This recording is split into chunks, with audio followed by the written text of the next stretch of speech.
Bonjour à toutes et à tous. Excusez-moi de vous avoir pris la parole, mais je vais rester le temps que je peux pour vous entendre et puis on aura l'occasion de se revoir, comme on en a discuté tout à l'heure. Merci beaucoup, Guillaume, d'avoir invité l'ami prof. On est ravis d'être là à plusieurs titres parce qu'évidemment, on a suivi votre action très engagée pendant et avant ce procès du Trocadéro, mais je n'avais pas pris la mesure de tout ce qui avait été fait avant par tous les différents acteurs. Et c'est bien pour ça que je souhaitais passer une grande partie de cette journée avec vous pour bien écouter finalement comment notre mission, qui est à l'ami prof de d'écrire une circulaire réglementaire et administrative qui va mettre en mots pour l'administration centrale et puis après les déclinaisons territoriales, ce mécanisme national d'identification, d'orientation et de protection des victimes. Alors, qu'est-ce que c'est? Madame Ouif en a dit un mot tout à l'heure, puisqu'il s'inspire d'un protocole expérimental qui existe déjà en région parisienne.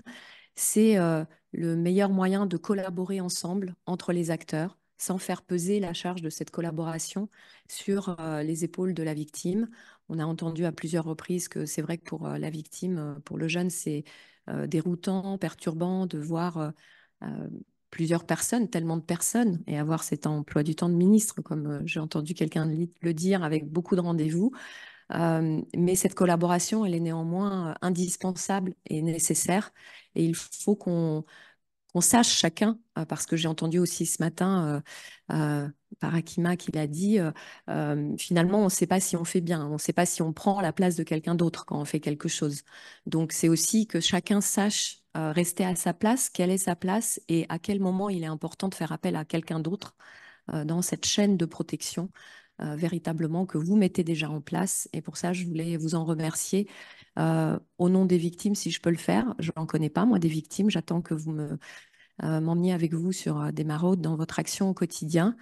Mais pour ma part, juste en quelques mots pour vous expliquer pourquoi j'ai pris la tête de la MIPROF, mission interministérielle pour la protection des femmes et la coordination de la lutte.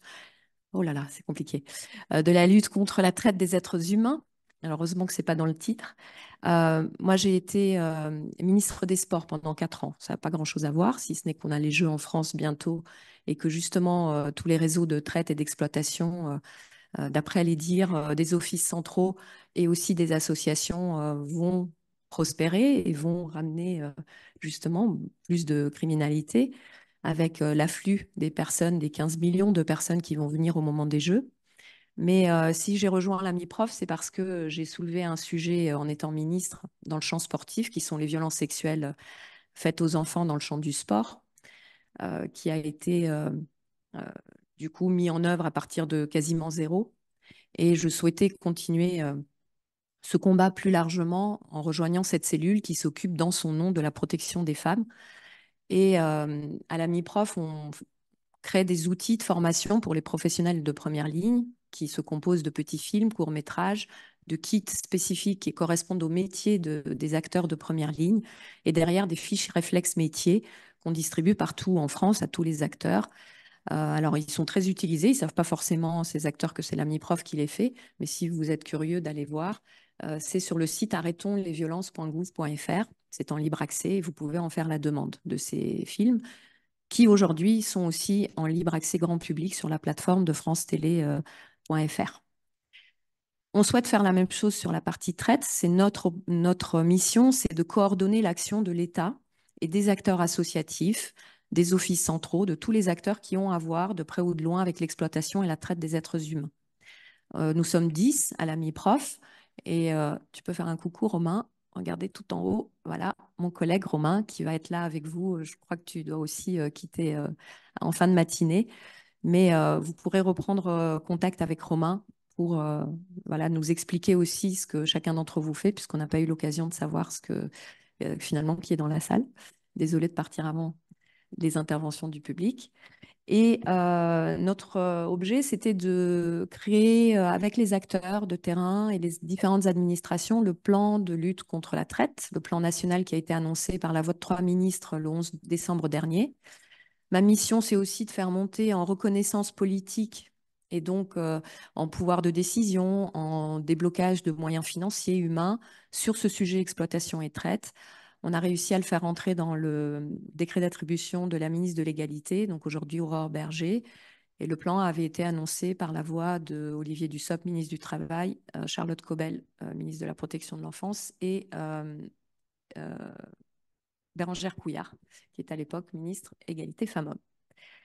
Les ministres changent, bougent aussi. Et donc, nous, notre enjeu, c'est de le garder en haute considération politique. Et on a un travail de tous les instants avec les cabinets des différents ministères pour pouvoir considérer plus et mieux l'exploitation des enfants, des adultes et la traite des êtres humains.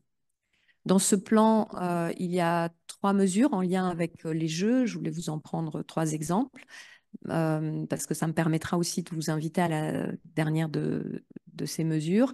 La première des mesures, ça a été de, par exemple, signer une convention et fournir des contenus de prévention et de signalement à toutes les plateformes hébergement qui vont accueillir des personnes qui arrivent en France, mais aussi de manière générale du monde, dans des appartements que les hébergeurs mettent à disposition et du coup qui accueillent aussi beaucoup d'exploitation sexuelle. Donc on a signé avec elle, par exemple, avec Gîtes de France, Airbnb, une convention euh, pour aussi les sensibiliser à ce sujet, exploitation et traite, et leur donner les bons canaux, les bons réflexes, les bons interlocuteurs. Une autre mesure où là, c'est plus de la communication qui verra le jour, je l'espère, dans toutes les gares aéroportuaires, les gares au moment des Jeux pour parler de ce sujet, traite et exploitation sexuelle particulièrement. Et puis une dernière mesure, des formations pluricatégorielles qui vont avoir lieu sur les territoires en lien avec l'École nationale de la magistrature pour que des acteurs de terrain, que ce soit de la justice, des forces de sécurité intérieure, mais aussi des assistants sociaux, des éducateurs spécialisés, des personnes de la PJJ, de l'ASE, puissent venir se rencontrer sur le terrain et qu'on parle de comment on va aborder ce sujet et ces victimes potentielles, comment on va les prendre en considération au moment des Jeux. Donc, il y a une session qui aura lieu au tribunal de Paris le 11, merci, le 11 juin, une autre à Marseille le 28 juin, et puis une autre à Bordeaux, et celle-ci, ce sera après les Jeux. L'idée, c'est qu'on mette en place ces sessions de formation pluricatégorielles pour démarrer cette chaîne de la protection, la connaissance, la cartographie des acteurs entre eux pour qu'ils se connaissent mieux. Il faut qu'on associe beaucoup plus les acteurs de la santé, et c'est à cette fin aussi qu'il faut qu'on vous rencontre prochainement pour que vous nous disiez ce dont vous avez besoin pour aller plus loin sur ce sujet dont vous parlez aujourd'hui, parce que voilà, j'ai la prétention de pouvoir débloquer, ne serait-ce que par notre prisme à nous, violences faites aux femmes et traite exploitation, des choses dont vous avez besoin pour aller plus loin dans votre action du quotidien en lien avec les acteurs associatifs. Je me réjouis de voir que les collaborations fonctionnent, que on peut vous être utile. Euh, Peut-être, comme vous avez dit, qu'il reste 5 minutes. Moi, j'aimerais bien profiter de ces 5 minutes, du coup, pour laisser la parole à la salle et que vous, peut-être, preniez la parole, vous nous disiez voilà, ce que vous faites sur 2 ou 3 interventions et que vous puissiez nous dire en quoi un organisme tel que le nôtre pourrait vous être utile dans votre action du quotidien. Voilà.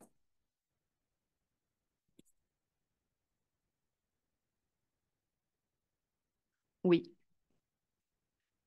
Alors, je voulais juste vous dire, on a aussi besoin de données parce que dans le plan national, il y a une mesure qui concerne la création de l'Observatoire de lutte contre la traite et on abrite l'Observatoire des violences. Ça veut dire qu'on a aussi cette capacité à mesurer des phénomènes, violences faites aux femmes au plan national, et demain, traite et exploitation, ce qui nous permettra aussi, une fois que le phénomène est mieux mesuré, mieux connu, de mettre en place des politiques publiques, que ce soit en national ou en local.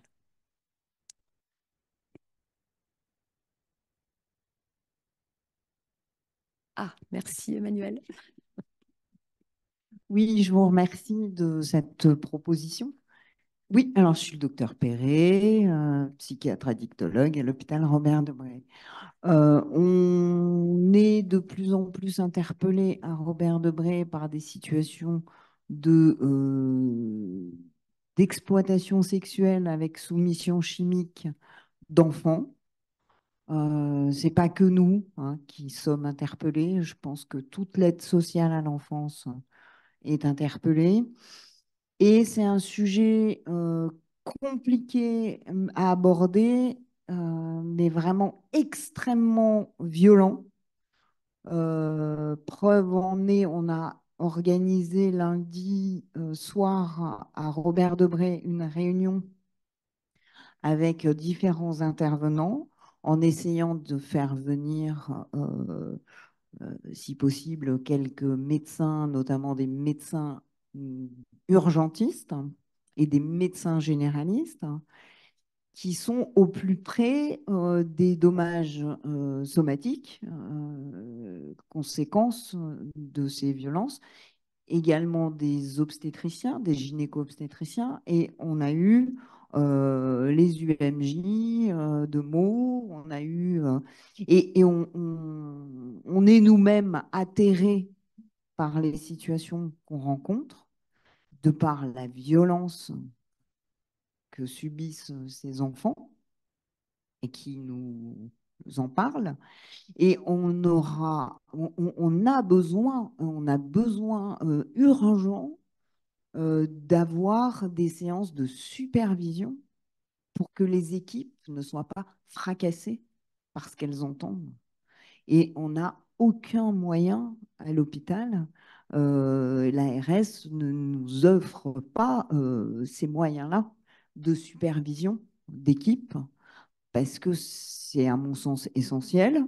Euh, Par ailleurs, ce qu'on fait marche et on ne fait pas grand-chose en dehors de ce que je vous ai présenté. On fonctionne pareil parce que nous, on a la lorgnette addiction.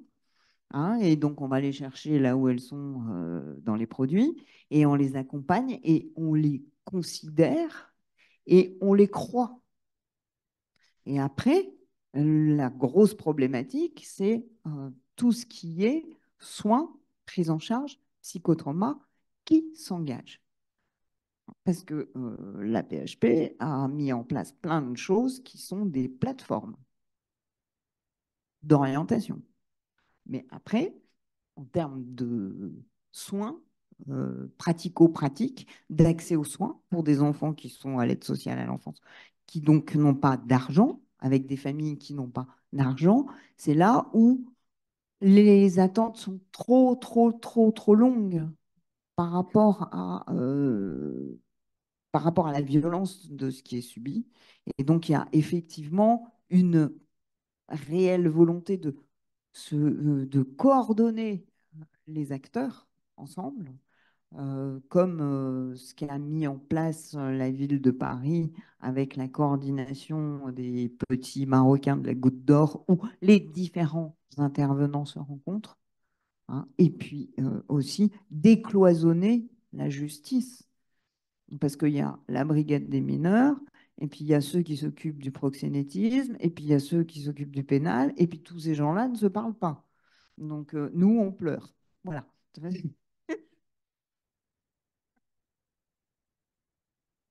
Vraiment très rapidement, Roxana, je suis désolé, Ouais, mais ouais.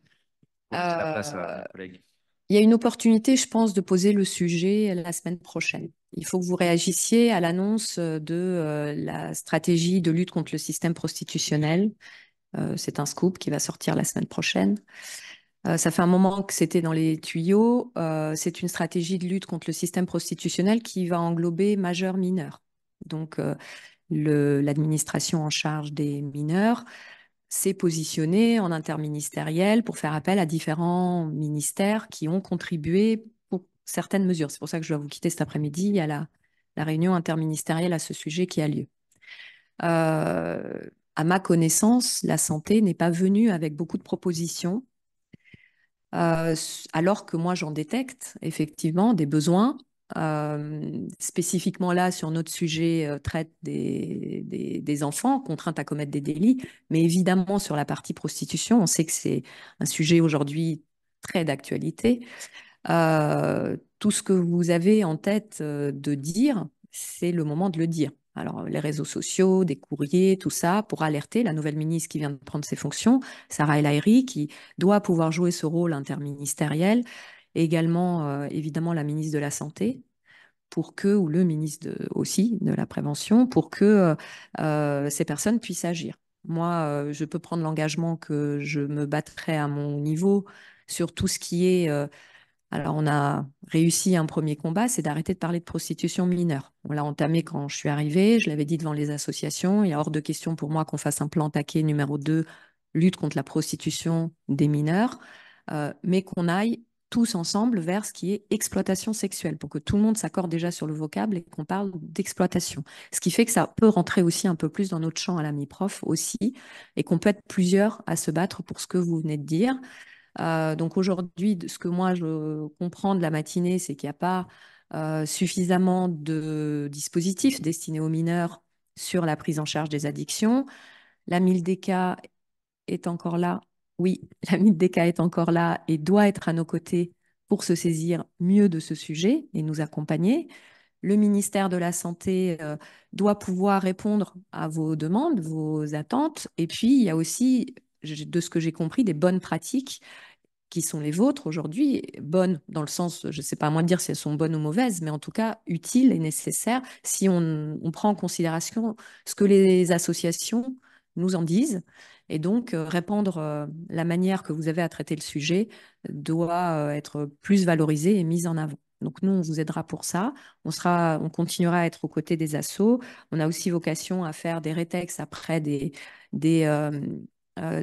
procès qui ont eu lieu, comme on l'a fait après le Trocadéro, pour mieux comprendre ce qui a dysfonctionné, et aussi vocation à prendre attache via des associations, tous ceux qui peuvent nous signaler après avoir évidemment fait filtre, des cas individuels qu'on peut débloquer au niveau national pour des personnes, comme on l'a entendu pour ce jeune homme qui a failli passer, retourner dans son pays, en fait, avec une OQTF. Et on a, enfin, c'est pas nous qui l'avons réussi, là, vous avez réussi sans nous. Mais en tout cas, quand c'est des cas comme ça, on est en soutien et on a envie de vous aider aussi sur des cas individuels. Merci à vous Merci et je beaucoup. m'arrête là.